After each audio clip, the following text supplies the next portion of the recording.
I know that we have an overload of information. The first thing I would say, and probably the most important thing, is to understand the science of how nervous system dysregulation leads to chronic symptoms, understanding the science of cell danger response, the science of polyvagal theory, the science of limbic system impairment, the science behind, immune activation issues, because that understanding is going to cause your brain to go, oh, you're going to have a paradigm shift of what's actually happening in your body. And that alone, I have seen so many people actually have a massive relief of symptoms when they realize what the truth is that's been there all along, that missing link. There's some deep relaxation of, oh, I actually can do something about that. I don't know how to find every little microbe in my body and regulate my hormones perfectly and all these things, but I know how I've been reacting to life probably since I was a child. Dr. Cathleen King, welcome to the Root Cause Medicine podcast. I am so excited to pick your brain today. Thank you. Thank you for having me. Oh my gosh. Well, I see a lot on social media around stress or trauma, the nervous system, and it seems to be these high level, just address the nervous system, just deal with your stress, and there's no further action, statement, explanation. And as someone who is quite literally the expert in this, has a whole program around it, that's what I have you here today. So you can explain the nervous system to people, explain how that is where we need to start. And then what do we do? Because nobody knows what to do. Yeah. I know it's kind of a cliche statement, watch your stress and, that's something you need to do, but we don't know how because frankly, we weren't given any programming to understand how to tend to the body and its cues that it is hitting like a red alert stage. And, when I look back, so I started getting I got sick in about 2003 and 2008 is when I lost all my function. Prior to that, there were some clues that my nervous system was at its max, but I didn't know about this. And a lot of us don't. Things like, I was like always rushing. I couldn't sit still. My breath was rapid all of the time. I was constantly clenching. I would, as soon as I would stop, I'd like almost like fall asleep. There were a lot of cues that were letting me know that my body was about to collapse. And we just don't have that awareness until it's often too late. And then you get the autoimmune diagnosis or the Lyme or no, I'm just sensitive to all these foods and toxins and mold. But yes, and there's a reason why your body couldn't keep up with what it was doing. There was a reason why the straw finally broke. And most of the time, it has to do with stress that tips our nervous system over the edge, and our autonomic nervous system can't keep up with the demands of running a body, digesting our food, detoxing, handling microbes, etc. And our innate healing mechanisms kind of go offline. And I think that's a lot of people listening are probably nodding along and thinking, oh my gosh, that's me. And it's never been explained that way before. So I want to start with the very basics. What is the nervous system? And what sets it off? Why do we start here? Yeah. The nervous system is like your master controlling board of the body. It's really monitoring how all your organs are doing, how your brain is operating. It's letting you know, is it too hot in here, too cold? Do we need to adjust the thermostat so that we can digest our food and keep up with metabolism? And so it's a system that if it gets too much input, too much stress, it can divert its energy to managing the stress versus having the body operate. The nervous system is trying to decide at all times, are we in safety? If we're in safety, then we can rest, digest, and repair.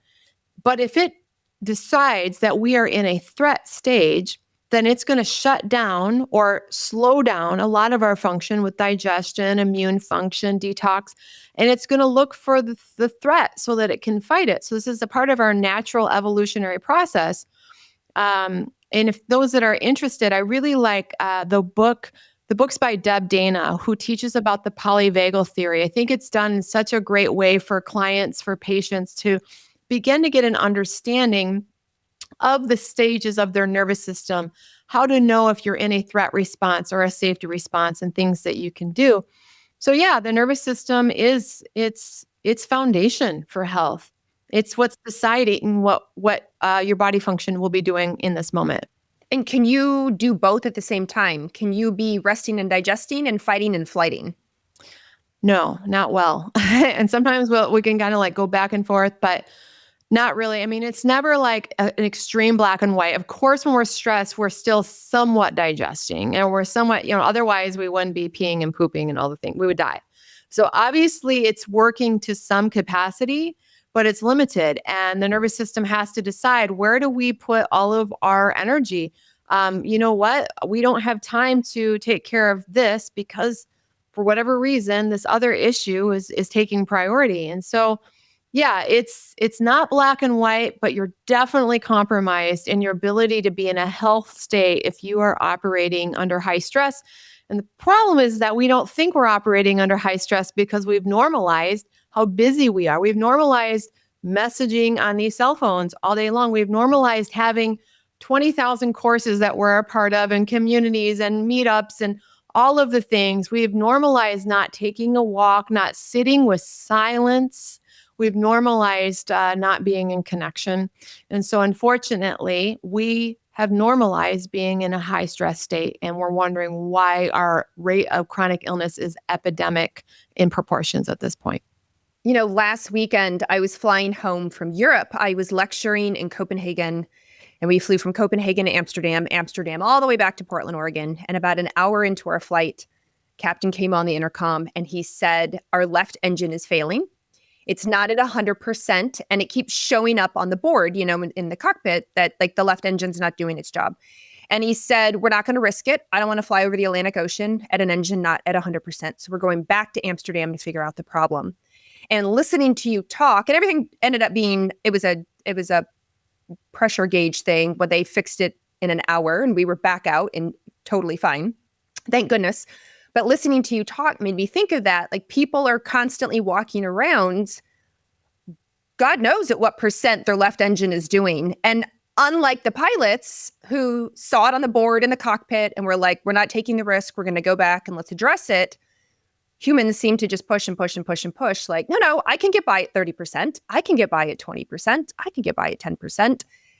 And then they crash and burn. And I want to talk about, when you talk about stress, what do you mean when you say stress? Like, what is causing the left engine to fail?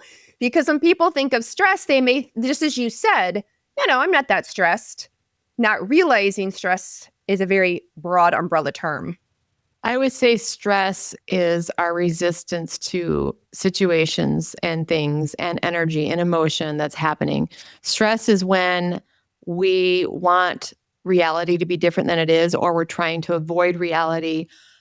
Stress is, I just see it as like being stuck in a vice where things can't move through us, whether we just got upset or we feel rushed. If we're not able to like breathe when we're rushing, we're in a vice and we're in stress. Now, we could be late for something and be breathing and managing that situation and not be in stress. We can be upset and be breathing and taking care of attending to our own emotions and not have it result in a toxic stress. Stress in and of itself, like, is life hitting us? It's not bad. It actually is part of how we learn and grow. It's how are we processing the things that are hitting us, the things that we have to do, all of the mental mind chatter. How is our processing of living? And how does trauma overlay this? Yeah, so trauma, think of trauma as your software of telling the body how you will handle certain experiences. It's like a memory bank of when X happens, we do Y to protect ourselves. When somebody asks us to do something that we don't like, we say yes, even when we mean no, because we don't want to make them mad and we don't want to lose connection.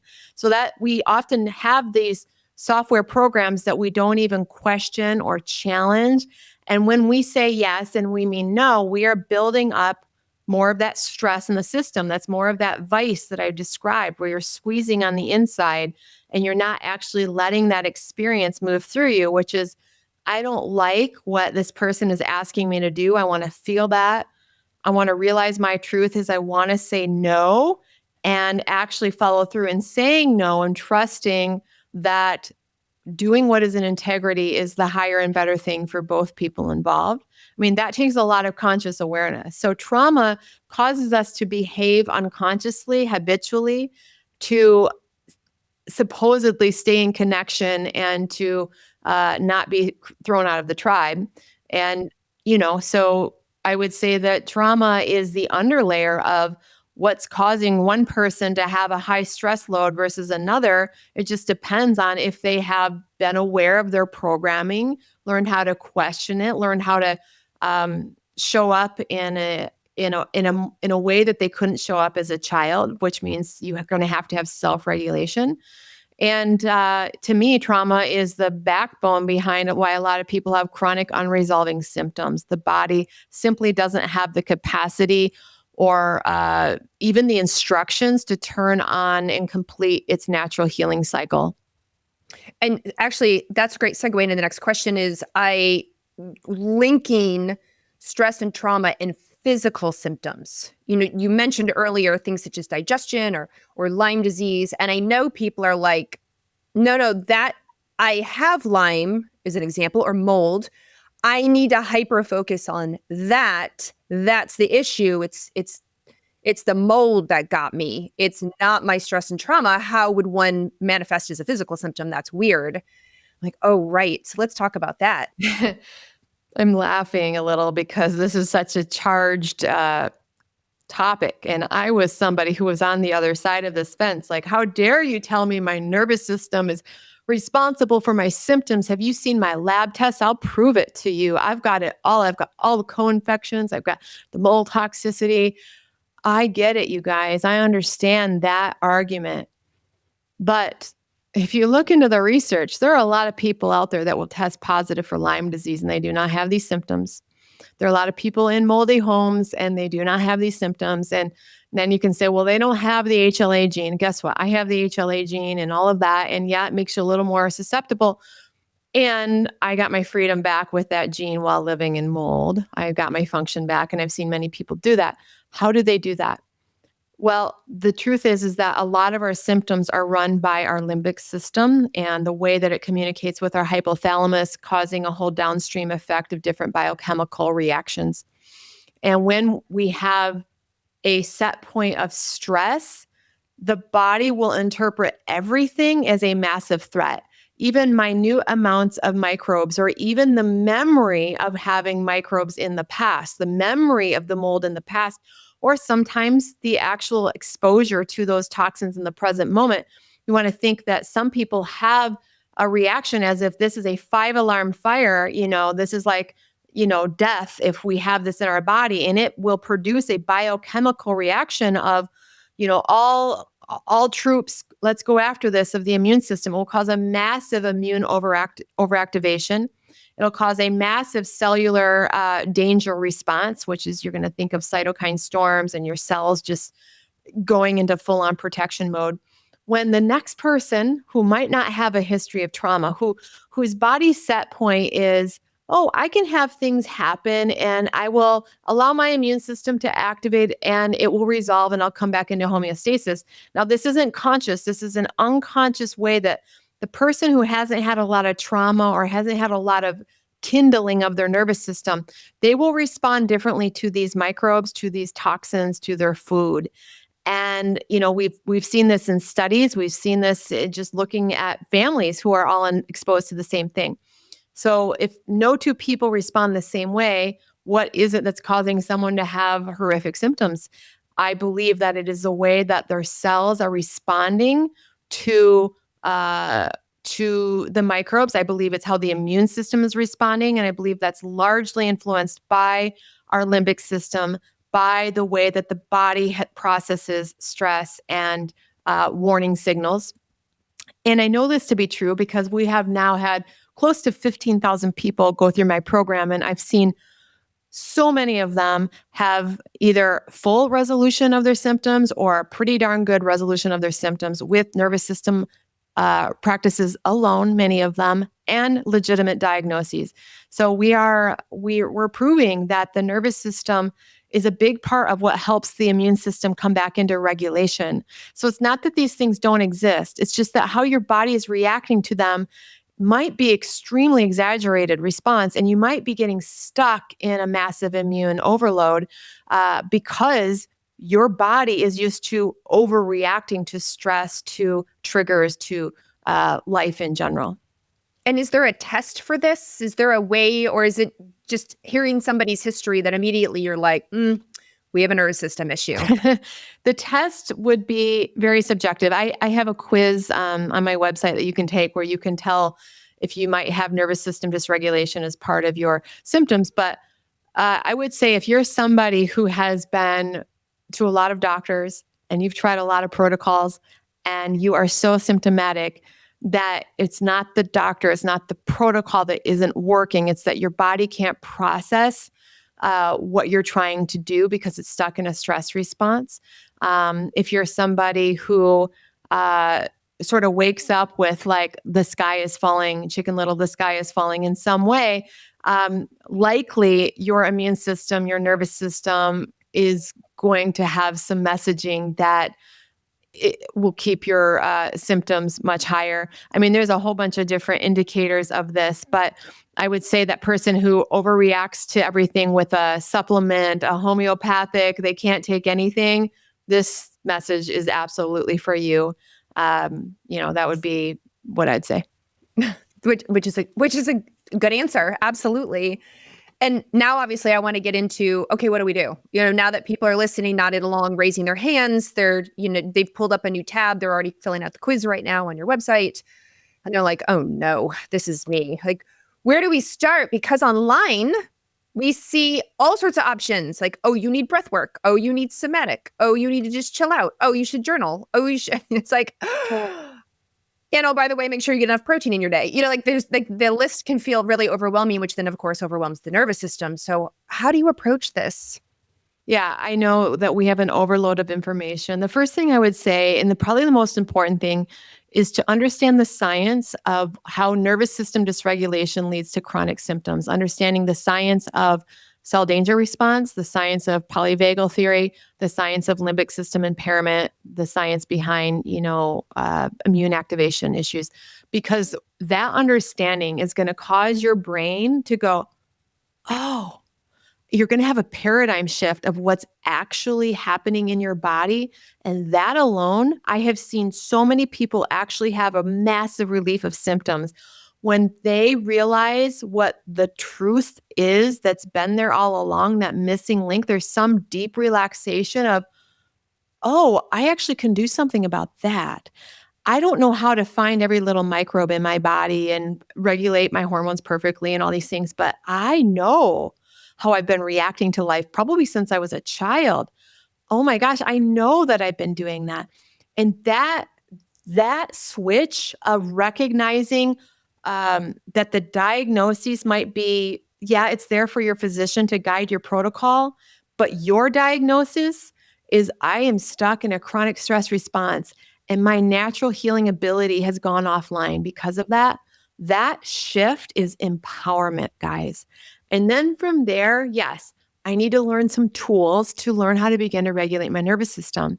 In our program, we carefully walk people through a journey of tools. We don't just throw them all at you at once. We start with the vagus nerve. Then we work on the brain. Then we work on the somatic nervous system. And then we work on trauma.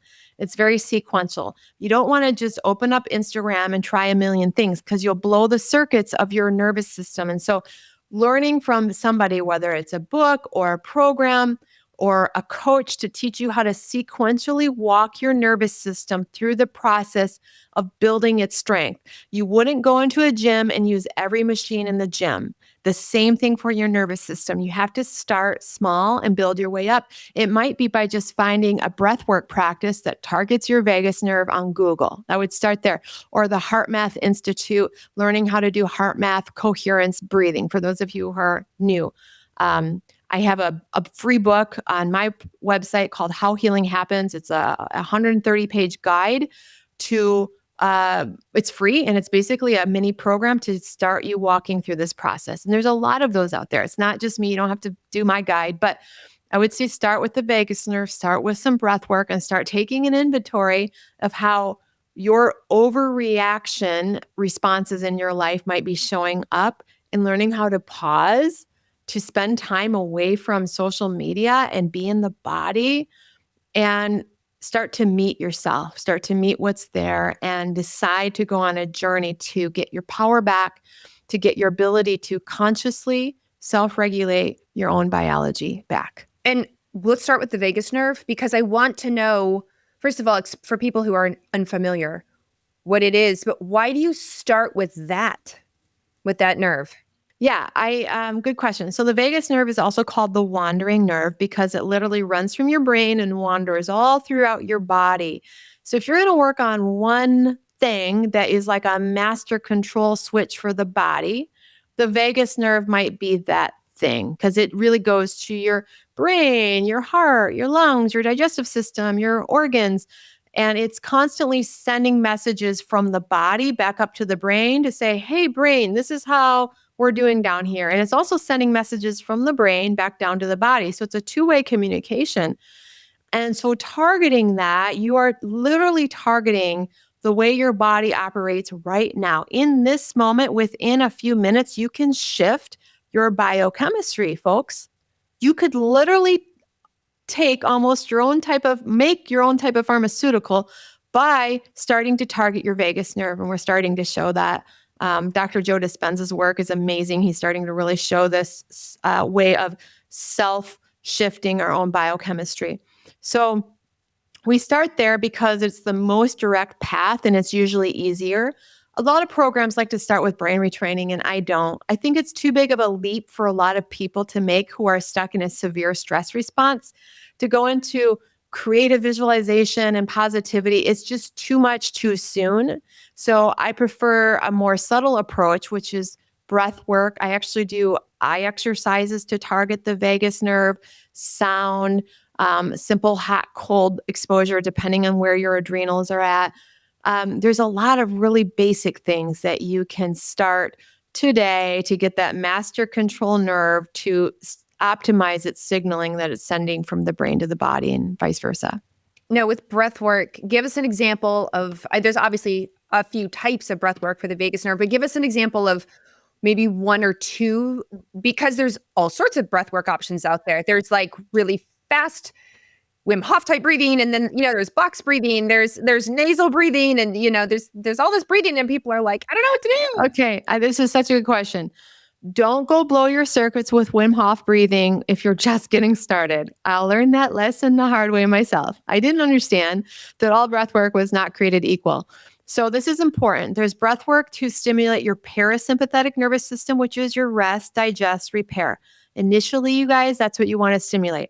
Then there's breath work to stimulate your sympathetic nervous system to help your body feel safe while being activated. That is a second stage. We don't go into that rapid DMT breath, shamanic breathing, Wim Hof breathing, holotropic breathing. That is a later stage. And I can now do that, but there is a time where that would just blow my circuits for days. So you're going to want to look up parasympathetic vagus nerve breathing, or like I said, I have some in my free guides.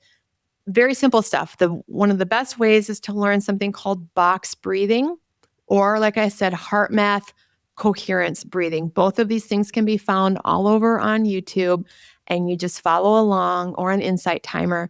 Another breath pattern that is really a good one to start with is the 4-7-8 breath as well. I like that one. So those are three things. Doing those in the morning, middle of the day, in the evening, just for a few minutes is going to be a huge start to your recovery of your nervous system. Oh, I love that. Okay, that really helps because I hear people who jump into the holotropic, the Wim Hof breathing. And what's interesting is some people who I would have described as very stressed, very type A, they're like, "Oh, I feel better. This helps activate me." I'm like, you probably feel safe in a high stress environment. You're probably used to, that's what you look for. Chaos. You thrive in chaos. So in that type of breathing, whereas it blew your circuits out, for other people, I'm like, oh, it just goes to show it's just adding more chaos and sympathetic to an already chaotic system. And we have to balance that, which I know can be hard for people to try to figure out which one they are. But that's why I love that you're like, no, everybody, let's start with the parasympathetic. Let's be rest and digest for a while. Yeah, absolutely. You want to treat your nervous system like an infant, and you want to carefully, sequentially strengthen it. Even if you can handle sympathetic breath, you don't start there, because one of the other things I teach is that a lot of people don't know that they're in a stress response because their cells have been habituated to the high levels of adrenaline and cortisol in the system. It's become normalized. You've created more cellular receptor sites so that those high levels of stress feels normal. And then you do a breath work and you're like, oh, I feel great. And that's because you've normalized that sympathetic activation on a cellular level. And we want to start pruning away some of those receptor sites for cortisol and adrenaline, start starving the cells of that by putting it into parasympathetic. And it's going to feel, you often feel worse before better. And I'm sure you kind of explain this kind of stuff with your hormone shift, but when you downregulate out of a stress response, you can even feel flu-like. You can feel like you're coming off from a drug. You'll feel withdrawal symptoms. Sometimes you're going to have increased pain, you guys, because high levels of cortisol is also, think about like when you get a cortisone shot. What is that for? To dull pain. So we know cortisol converts to cortisone, which can sometimes decrease pain. So if you start decreasing cortisol in your body, you may have increased pain levels. That doesn't mean you're getting worse. It means you're starting to feel what's actually in there. So the journey is a bit of a bumpy ride. And I just want to give that disclaimer that it doesn't feel good sometimes at first. But if you look at what you're doing, you're like, I am taking steps to calm down. I've been doing this breathing. I'm learning other tools, and you're feeling worse. You need to trust the process. You need to trust the symptoms of healing and be willing to go through it and not make how you're doing based on your symptomatology. How you're doing is your own awareness of how you're handling triggers in your life and how you're walking through your life. Let your body do what it'll do. You take your responsibility of changing the way you're responding, doing practices to improve your nervous system, taking walks, moving your body, eating well. Let that be your guide as to whether or not you're healing rather than what it's actually feeling like in the body. That's a really important point when it comes to regulating the nervous system, because a lot of people will jump ship. They're like, this isn't working. I'm feeling better. I'm like, well, actually, you were starting to go through a healing response and it doesn't feel well. And you were actually starting to calm down. And this can be a side effect of that. So you've got to trust the process. Is there an average length of time? Like if somebody's, I know in your program, it's set out, which we will get into, sort of by months. It's not like breath work for a week and then immediately the next week and then immediately the next week. Is that a rushed program by any stretch? Because my understanding is it probably took time to get here. It's going to get time to take time to unwind from here, which nobody likes to hear, but we all know it's the reality. Yeah, absolutely. It's a good question. It does take time. I would say that you'd want to plan at least 6 months to regulate your nervous system. There's a lot of studies that show that, having deep neuroplastic change takes about 6 months of brain retraining and other things because you have a system that is habituated on a certain biochemistry. Your brain literally is hardwired for stress. To prune away those neural networks, which you can change the brain set point. That does take time. And it also takes a lot of repetition. So every day you're doing your breathwork practices, you're spending time in silence, maybe you're taking long walks and just observing nature, you're maybe doing some brain retraining practices. But it's a lifestyle. And the truth is that it's a lifestyle you won't want to get rid of, because you'll realize it's not just about your symptoms. It brings you back to you. And it's the best way to start your day is by doing some of these practices. Now, we've been talking about the brain and brain retraining, which is sort of the next step in the program and the way that you like to do it. Give us an idea. What do you mean by brain retraining? Yeah. So brain retraining is also known as self-directed neuroplasticity exercises. And it's a combination of pattern interrupting your thoughts. It's a pattern, it's a practice of mental rehearsal, which is certain ways that you're going to reframe what you're deciding your symptoms mean, or ways that you'll reframe your perspectives on life. And then it involves switching a focus. And sometimes that focus is on a creative visualization process. And sometimes the switching of the focus is an aligned action. And so I teach several different types of brain retraining, because there's not a one size fits all for people. But ultimately, you're pattern interrupting, you're coming into the body and recognizing your current state. You might be reframing what's happening. And then you're shifting your focus into something more positive, or something more truthful, or an action that's more aligning. And you do that over and over and over. And over time, you're going to reroute the way that your limbic system and your amygdala habitually interpret life as a problem that needs to be fixed, and instead interprets life as an experience to be curious about.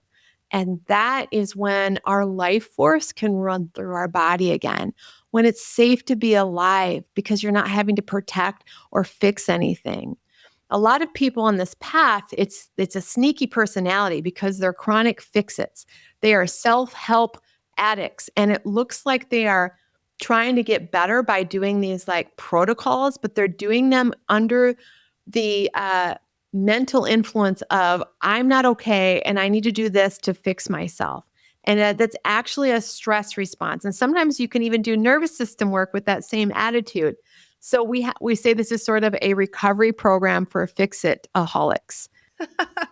Which I'm sure there are a lot. If 15,000 people have gone through your program, we hear this all the time. And I should have asked you earlier, can you explain the amygdala and limbic system for people who don't know? So the limbic system is your emotional center of your brain. And your amygdala is always trying to help your brain make associations from the past to know if what you are experiencing now is safe or unsafe. So it's deciding, it's kind of like your fear center. You think of it that way, but it's a meaning making machine. So everything it says is safe or unsafe. Like you see a dog, is that safe or unsafe? Well, depending on your past, have you been bitten by a dog? If you have, your amygdala is going to say, ooh, dogs aren't safe. But if you had like a wonderful pet dog growing up, you're going to be like, oh, doggy, come here. Because the amygdala has decided that the association is good. And it does that with absolutely everything. Oh my gosh. And what I love that you keep saying over and over is that it takes time, but it is changeable.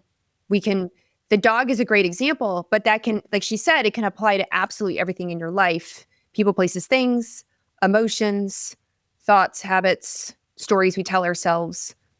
All of those can be rerouted. And your amygdala is what's ultimately a big part of what's causing your food sensitivities, your other sensitivities, because it's making associations based on what's happening in your body. And we have seen people retrain their food sensitivities by literally holding that food and loving it to pieces and falling in love with it, creating a new association of safety. And then the immune system reacts differently to it. So the amygdala is training the immune system what is safe and unsafe, which is why we can retrain molds and even pathogens and things like that to have the immune system not freak out about the presence of those things as much. Now, it doesn't mean we live in a toxic world and all of that stuff. Like, that's still really important, but we want to dampen down that threat response so that we can respond in an optimal way when we are exposed to things like that. Oh my gosh. If anyone has seen videos online on social media and it's like some of the memes and funny reels and stuff, when like an animal or a kid or a person completely freaks out over something little, oftentimes the comment is tongue in cheek, well, at least they didn't panic. Where, like is a joke because they've completely panicked all over the place. And I feel as we've been talking, that's the immune system for a lot of people, or even the amygdala limbic system for a lot of people. Like it shouldn't freak out. It shouldn't go to a level 10. And yet it went right to a level 10. And it's like, no, no, no, you don't need to be at a level 10 all the time. Let's retrain this back down to less than 5 or 2 or 0 in, some cases. Yeah. And the cool thing is, like you said, we can retrain this. I mean, I was somebody, you guys, I was a complete basket case. I was stressed about everything. I didn't sleep. I could hardly leave my house. I was afraid of toxins and pathogens and foods and all the things. I was an absolute full-on hypochondriac. I have retrained those things. I actually can live now. And I didn't know that my brain was responsible for the very real reactions I was having. It wasn't like it was all in my head. I had physical reactions. Well, yes, and that's because the limbic system sent a cascade of biochemical cocktail through my body when I had exposure to those things because of my belief systems and because of the reaction that my immune system had over a period of time. It just ramped up higher and higher. Oh, that makes sense. Now, I want to get into the somatic system, the somatic nervous system, because we hear a lot about, just do these easy somatic exercises that you see on YouTube or again on social media, and that's a great place to start. But it's actually not the place that you start. So I want to have you walk us through that. Yeah. I am a physical therapist by trade. I also am a trained somatic therapist, and I was before I got sick. So when I tried to do somatic exercises, which mean being in your body and feeling your feels, I would get flooded with trauma. And then my limbic system would freak out all over again and cause more symptoms. And I've seen this over and over and over, like these somatic therapies, like, oh, yeah, you've got chronic illness and trauma. Let's just start with somatics.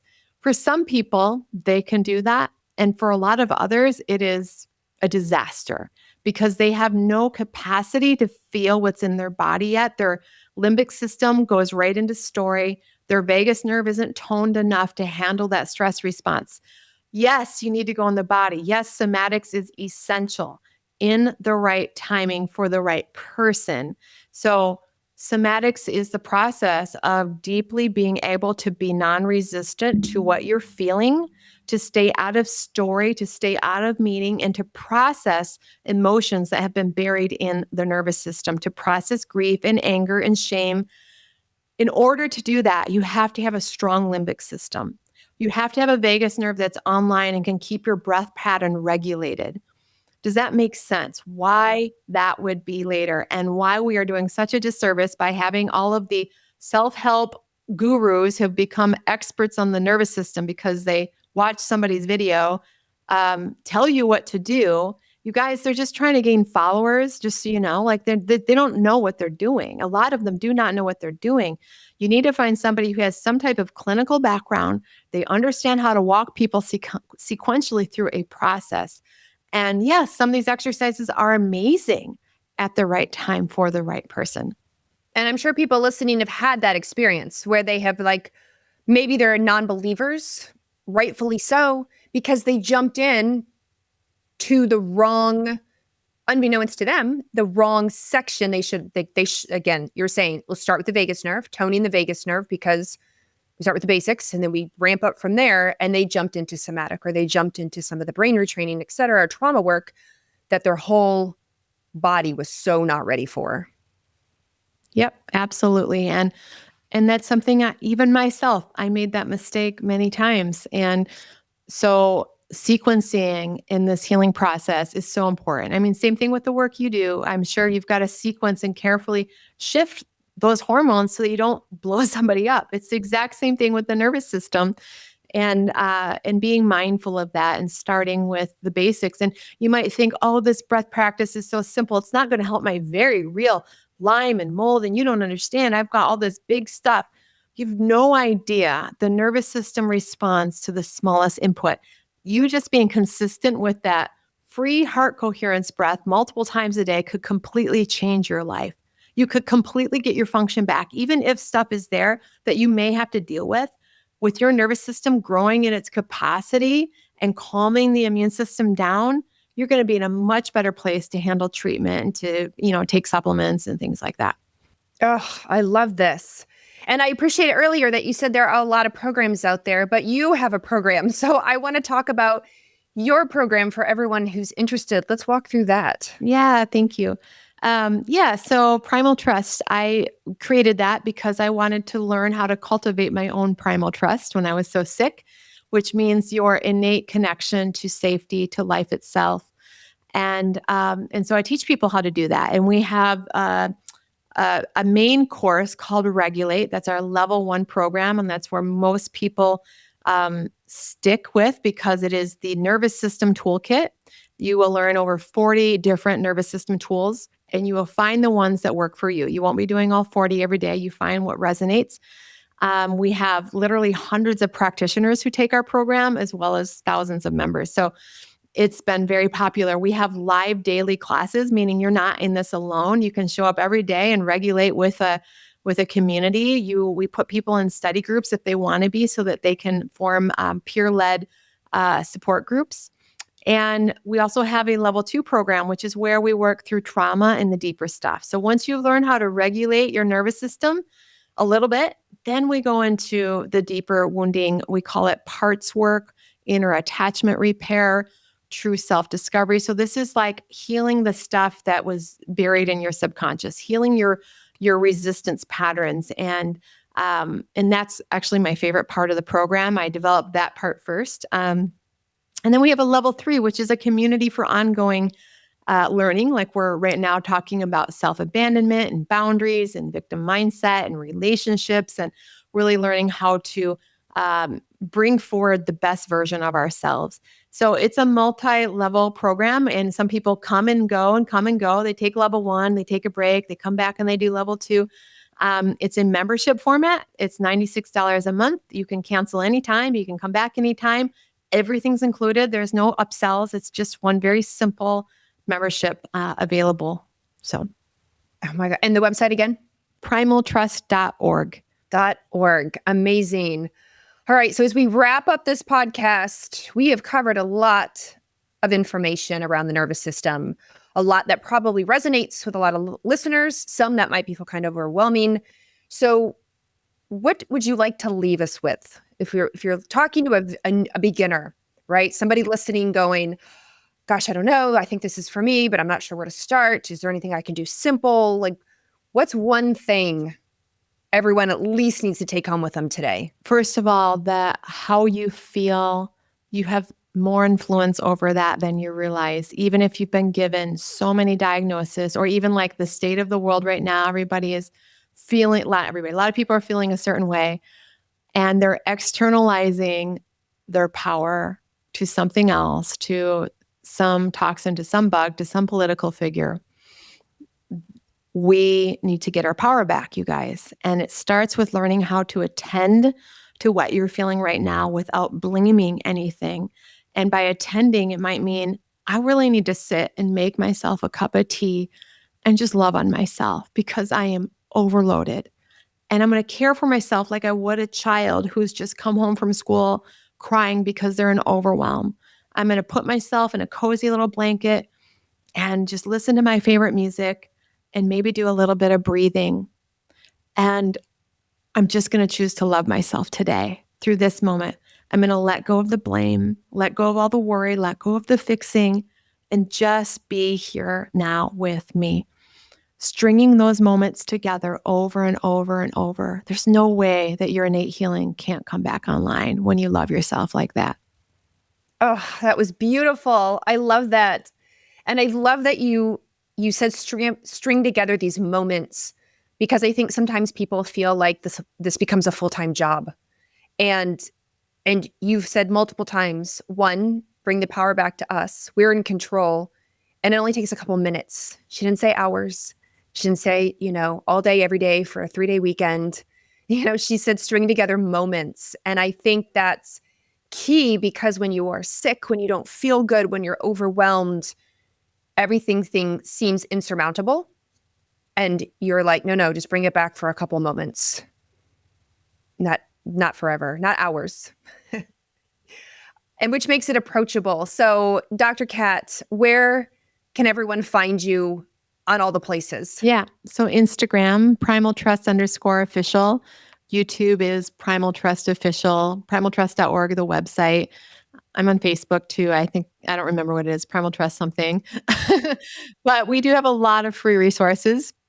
If you go under our free resources section on our website, we have books, ebooks, webinars for those with Lyme. I mean, you'll learn a lot for free and be able to get started that way.